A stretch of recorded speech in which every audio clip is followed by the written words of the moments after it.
We are now just 5 days away from Election Day, and nearly 62 million Americans have already cast their votes. Today, the candidates took their messages out west. Vice President Harris was on the ground in Reno and Phoenix, and 1 hour from now, she's hosting a rally and a concert with Jennifer Lopez in Vegas. Today, she hammered Donald Trump, seizing on his recent comment that he's going to protect women, quote, whether they like it or not. Issue of freedom. Listen, Donald Trump's not done. Did anybody hear what he had to say just yesterday? And I'll tell you, it was outrageous. So he said on the issue of freedom of choice, reproductive freedom, he said that he will do what he wants because, quote, this is his perspective, he will do it whether the women like it or not. Whether the women like it or not. Can you imagine? And this is not the first time he has told us. He does not believe women should have authority or agency over their own bodies. This is the same person who said that women should be punished for their choices. And what we know is we know what we are seeing. This is someone who simply does not respect the freedom of women or the intelligence of women to make decisions about their own lives. Another big name threw his support behind Harris today, NBA superstar LeBron James, saying the choice is clear.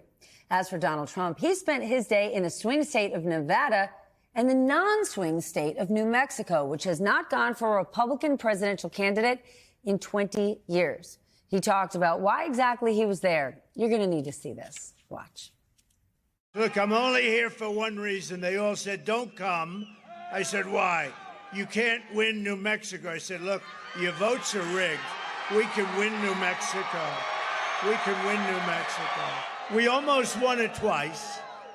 And let me tell you, I believe we won it twice, okay? You want to know the truth. So I'm here for one simple reason. I like you very much, and it's good for my credentials with the Hispanic or Latino community. Wanted to go to get the credentials. Well, for fact's sake, the votes are not rigged.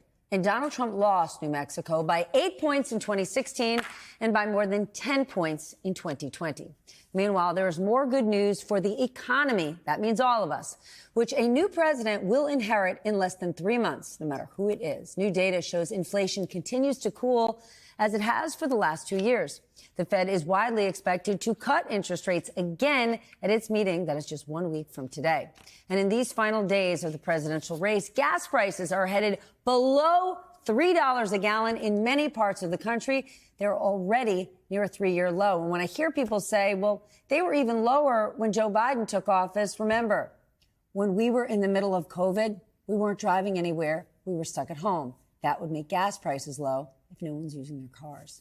With that, let's get smarter with the help of our lead-off panel on this Halloween night. Peter Baker is here, Chief White House Correspondent for The New York Times, David Weigel, political reporter for Semaphore, and Gabe DeBenedetti, National Correspondent for New York Magazine. Gentlemen, thank you all for being here. I should let you know, Halloween is my favorite day of the year, so you guys better perform. Peter, to you first. What do you think about Harris's talking about Trump's whether women like it or not comment? Well, no pressure here, right, Steph? Thanks for starting with me. Look, this is good for her, obviously, because it changes the subject from the Biden garbage comment, and she's seizing on something that really is central to her campaign, which is getting women out to vote at large numbers. Obviously, she enjoys a huge advantage among women across the board. What she wants to do is maximize that by reminding them of what Donald Trump his record has been, particularly on the issue of abortion rights. So he plays right into that by saying something as ill-advised as, I'll protect the women even if they don't want me to protect them, no matter what they wanted or not. It's a gift to her, obviously, in this campaign. And we'll see this, I think, again and again in the next 4 days. Each of them will take something that the other side has said and try to make the most of it in order to remind their voters, these are the last few days that really matter. You may want to sit on the couch. This is why you ought not to and ought to go to the polls. Well, Dave, saying the quiet part out loud like nobody else does, Donald Trump heads to New Mexico and says right there on the podium that he was there to improve his credentials with Latinos. Like, are you for real that just happened? What's going on here? Well, one thing going on is that Trump is trying to broadcast confidence. You talked about the betting markets in the walk-up. That's part of what's going on the entirety of the right, saying that this election is surging towards Trump. He's got momentum in states that no one thought possible. He's going to go to Virginia. He's going to go to New Hampshire. Talking to Democrats, they're very confident these states that were not on the map are still not on the map. They are not changing their schedule to go to them. They're not terribly worried about it. And the Harris campaign, she is responding real time. She's trying to win news cycles. She's trying to win the online conversation. They're pretty comfortable with the economic argument, because over the last month, I think a combination of people feeling better about the economy, the data getting better, and the campaign relentlessly messaging about the economy, anti-price gouging, making Medicare cover home care. Harris has narrowed the Trump advantage on the economy. So that's one reason you're seeing Trump talk more about Latinos and immigration. You're seeing him, I wouldn't say pivot away from the economy. That's still part of the theme. But the Harris campaign sees a Trump campaign that is trying to broadcast, like George Bush in 2000, who went to California, broadcast a coming landslide that they don't see. Yeah, because that's exactly what Donald Trump does, right? Fake it till you make it. Always say that you're winning. And as far as the betting markets go, we're going to talk about it later in the show. Polymarket, where you see all that go down, the largest owner, the majority owner of Polymarket is Peter Thiel. And if you don't think those markets can get manipulated, well, then I have a bridge to sell you. Gabe, let's talk about voters in Georgia, because they have already hit more than 50% voter turnout, and Election Day is 5 days away. How might this level of enthusiasm down there change this race? That's a big number. Well, yeah, it is a big number, and you're actually seeing a lot of enthusiasm for Democrats in particular all over the country. But when you look at the swing states, this is another place where you're actually seeing quite a lot from Republicans in terms of projecting this confidence, saying this is a sign. And again, this is the Trump campaign often talking. This is a sign, they say, that we have these voters who are not necessarily traditional voters turning out for Donald Trump. They're particularly talking about numbers in rural counties, heavily white counties. These are places where Donald Trump tends to win by a large margin.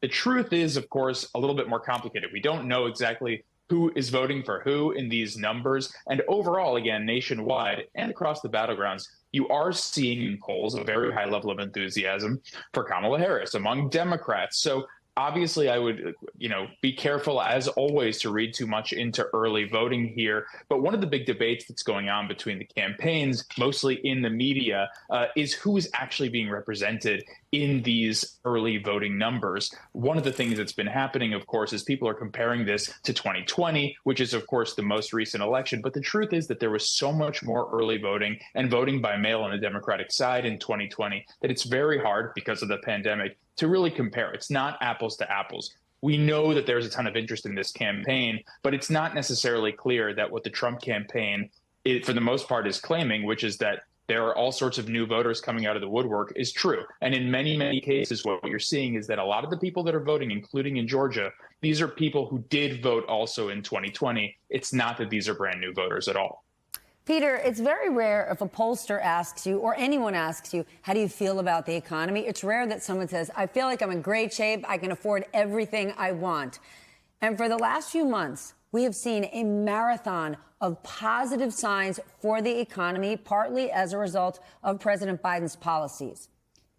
But many voters have continued to say, I don't feel good about the economy. And Donald Trump is hammering that the economy is terrible, disastrous, no good, horrible.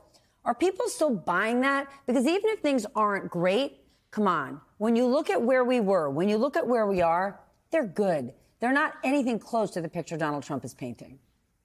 Yeah, the Wall Street Journal, no liberal organ, said today that the next president will be inheriting a pretty darn good economy. Absolutely. Look at the numbers, 2.8% growth in the last quarter. That's very strong. It was 3%, I think, the quarter before that. That's as strong as it was at any point during the Trump administration. Stock market's rising. Unemployment's very, very low. Inflation is down to normal. There are lots of reasons to feel good about the economy. But it is true that the price at the grocery store doesn't go back down just because the inflation rate has gone down. That increases aren't happening that they once were last year, but that doesn't mean the prices have gone back down to where they were in 2019. Now, a lot of people have gotten raises in those last 4 or 5 years as well. They actually, if you look at the numbers, you can see some evidence that most people are making more even after inflation than they were in 2019, but a lot of people aren't, and they aren't feeling it, and they look at those prices and they feel like I'm still paying so much more for basics, and it really is killing me, that it's hard to talk them out of that, right? And I think that there's also, of course, the partisan aspect of it, which is that we see everything these days through a partisan lens. If we're told by our candidate the economy is terrible, we're going to focus on the parts of it that seem to be problematic, and we're not going to look for the positive nature of it. We're so polarized, so divided, so tribal these days that even something like the economy is now part of our partisan conversation rather than a factor influencing the race the way it used to be. It's not like 1992 when Clinton said it's the economy's due, because in fact people see the economy partly through the lens of which side they're already on.